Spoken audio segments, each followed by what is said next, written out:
Bismillahirrahmanirrahim. Assalamualaikum warahmatullahi wabarakatuh. Allahumma sholli wa sallim wa barik ala nabiyyina Muhammad wa ala alihi wa sahbihi ajma'in. Rabbi shrah li sadri wa yassir li amri wahlul 'uqdatam min lisani yafqahu qawli, amma ba'du. Allahumma amin. Baik, adik-adik sekalian, santri dan santriwati kelas 10 KMI yang dimuliakan oleh Allah Subhanahu wa taala. Alhamdulillah, pada kesempatan kali ini dengan izin Allah taala kita bisa melanjutkan proses kegiatan KBM online kita, khususnya di mata pelajaran Al-Fiqh. Pertemuan sebelumnya kita membahas tentang biar, insya Allah pada kesempatan kali ini materi kita, pembahasan kita terkait dengan babus salam. Ingat ya, kita masih dalam untaian kitab bab al-muamalah atau kitabul buyu', dan kita sampai di bab as-salam. Sebelumnya Ustadz akan memberikan semacam mukaddimah terkait dengan babus salam ini. Assalam ya. Salam di sini salam istilah dalam kitab jual beli, istilah dalam kitab muamalah. Apa itu pengertiannya, apa itu gambarannya? Ini Ustaz sampaikan dari kitab lain. Bai'ul amwal, jual beli harta atau bai'ul amwal itu ada dua jenis. Yang pertama bai' amwal al-muayyanah, harta yang jelas tertentu. Misalnya seperti si A mengatakan kepada si fulan si B, saya jual kepadamu kacamata yang sedang saya pakai ini atau pena yang sedang saya pegang ini, maka akad jual beli ini adalah terhadap sesuatu yang muayyan. Sudah jelas. Ya, ini terkait dengan jual beli. Di sini tertulis bai'u al-amwal. Al-amwal al-muayyanah. Sudah bisa dipastikan, jelas, tertentu. Saya punya kacamata ini, warnanya hitam ya, yang saya pakai ini, saya jual kepadamu dengan harga sekian. Atau misalnya si A mengatakan pena yang saya pakai ini bagus, tintanya berkualitas, harganya mahal, ingin saya jual kepadamu. Perkataan saya Ustadz atau si A, si fulan si A kepada si B, saya jual kacamata ini, saya jual pena ini namanya dalam istilah ilmu fikih yaitu bai' amwal muayyanah, menjual belikan suatu barang atau harga dengan sesuatu yang jelas, tertentu, sudah ditunjuk. Tadi apa? Kacamata dan pena misalnya. Bagian yang kedua terkait dengan bai'u amwal, bai'u syai'in fi dhimmah, menjual sesuatu yang ada dalam tanggungan. Menjual sesuatu yang ada dalam tanggungan, yaitu al-mausuf, disifati, yang disifati. Seperti contohnya, saya jual kepadamu pena yang sifatnya begini, warnanya hitam, ada lekukannya, ujungnya ada semacam mahkotanya, disifati intinya.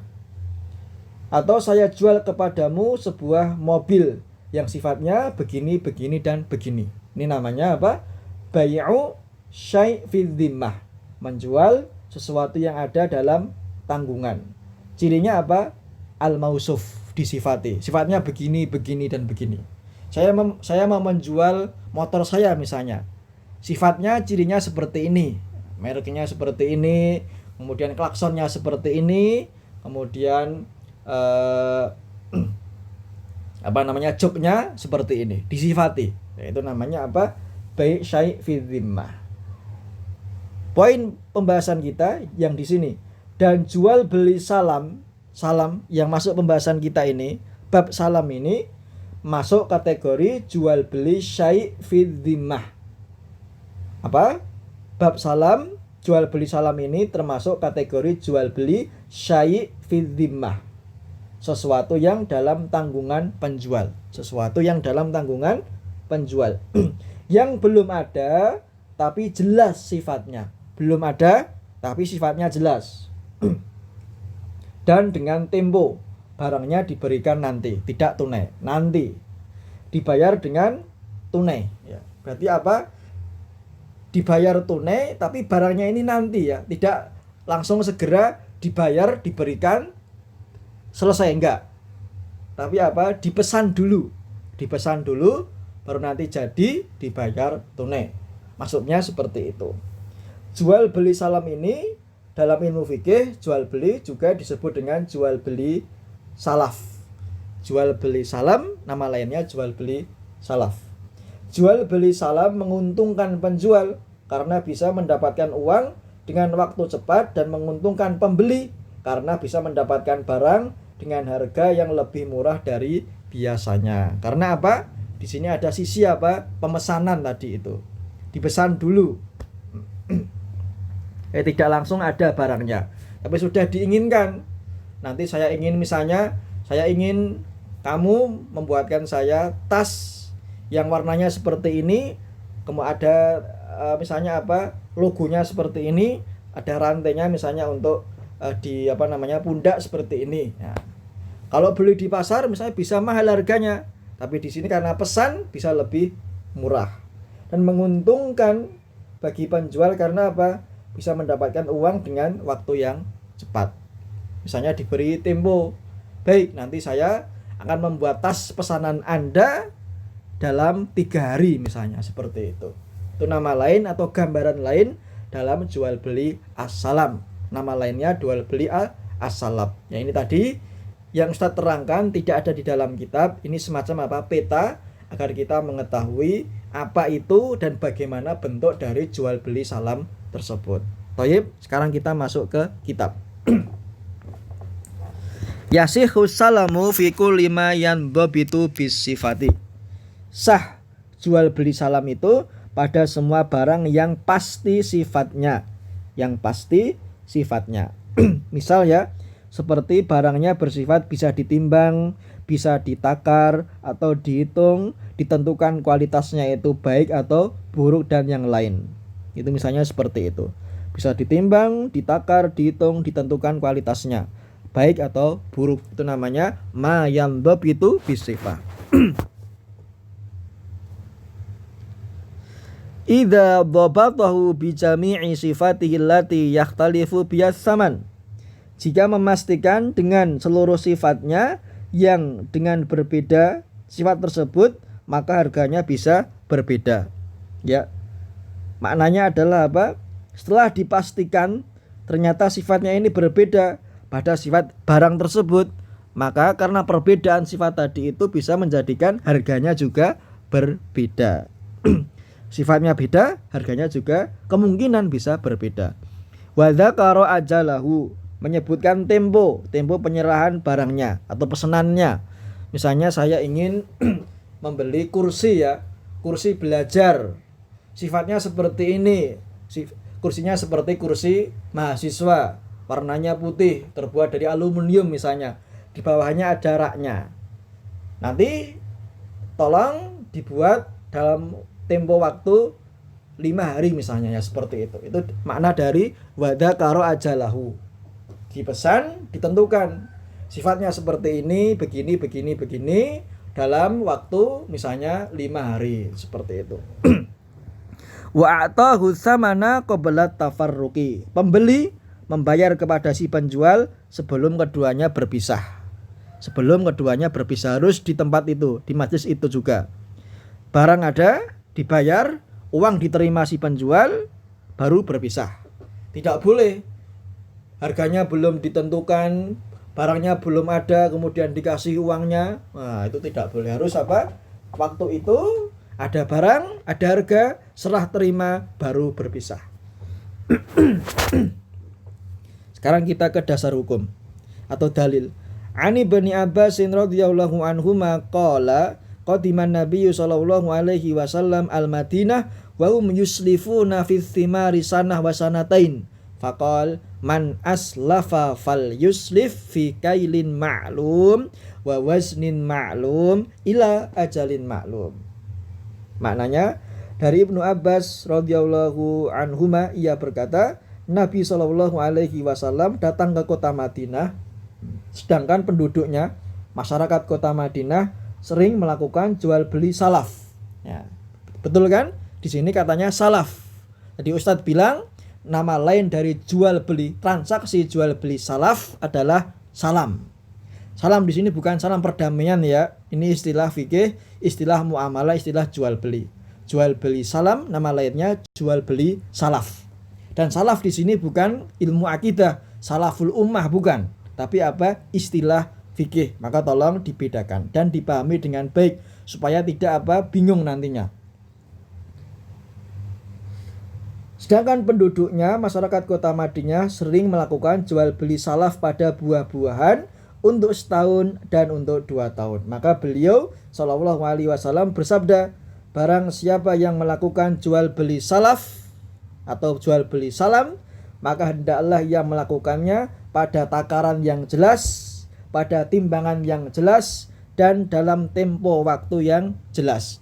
Semuanya jelas ditentukan, ukurannya, timbangannya, dan waktunya.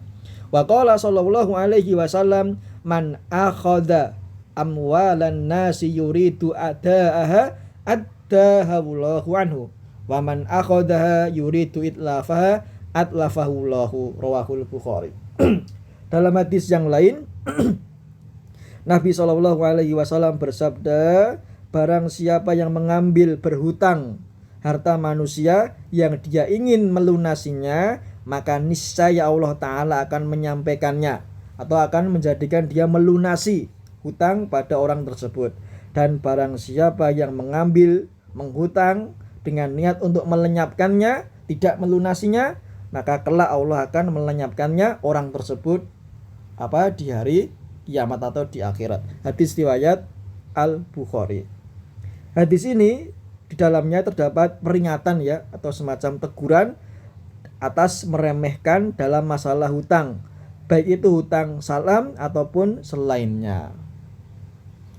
Ini maka gambarannya, maka penjual dalam hal jual beli salam jika telah mengambil uang 100 juta misalnya dari pembeli dan ia memberi 5 mobil dengan sifat yang jelas selama 1 tahun, akan tetapi niatnya jelek, di mana dia hanya ingin mengambil uang pembeli dan memanfaatkannya, maka ketika sudah jatuh tempo 1 tahun dia tidak memberikan 5 mobil tersebut dan terus mengundur-undur waktunya, maka orang ini telah mengambil harta manusia dengan cara yang batil.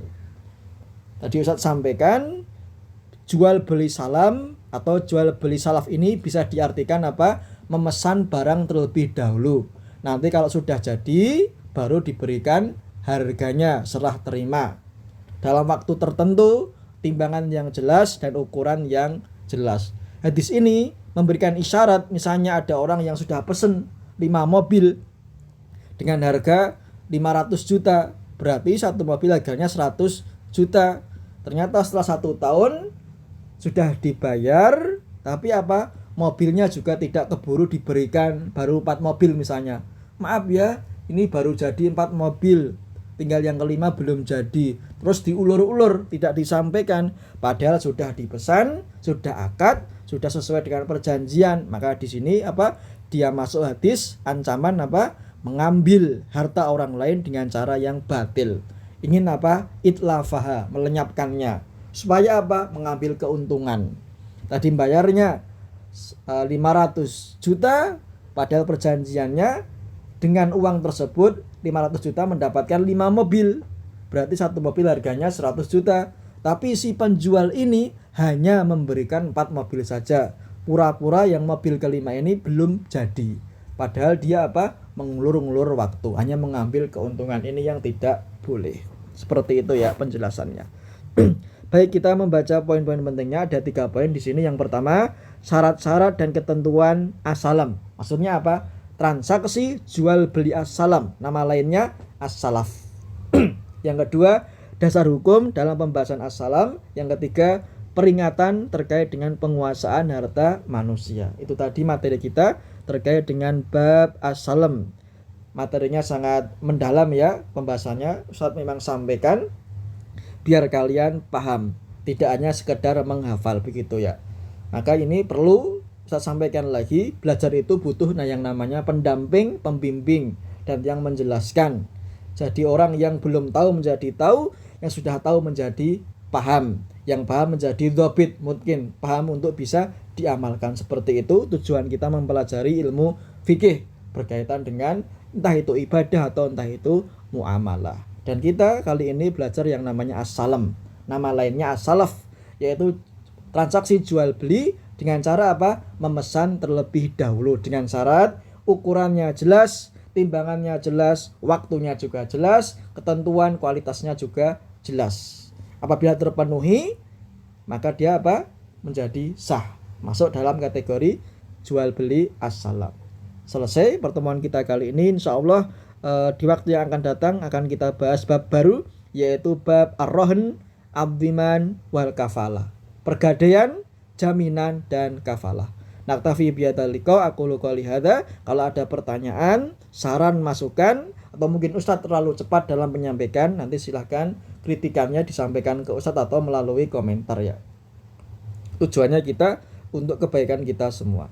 Wassalamualaikum warahmatullahi wabarakatuh.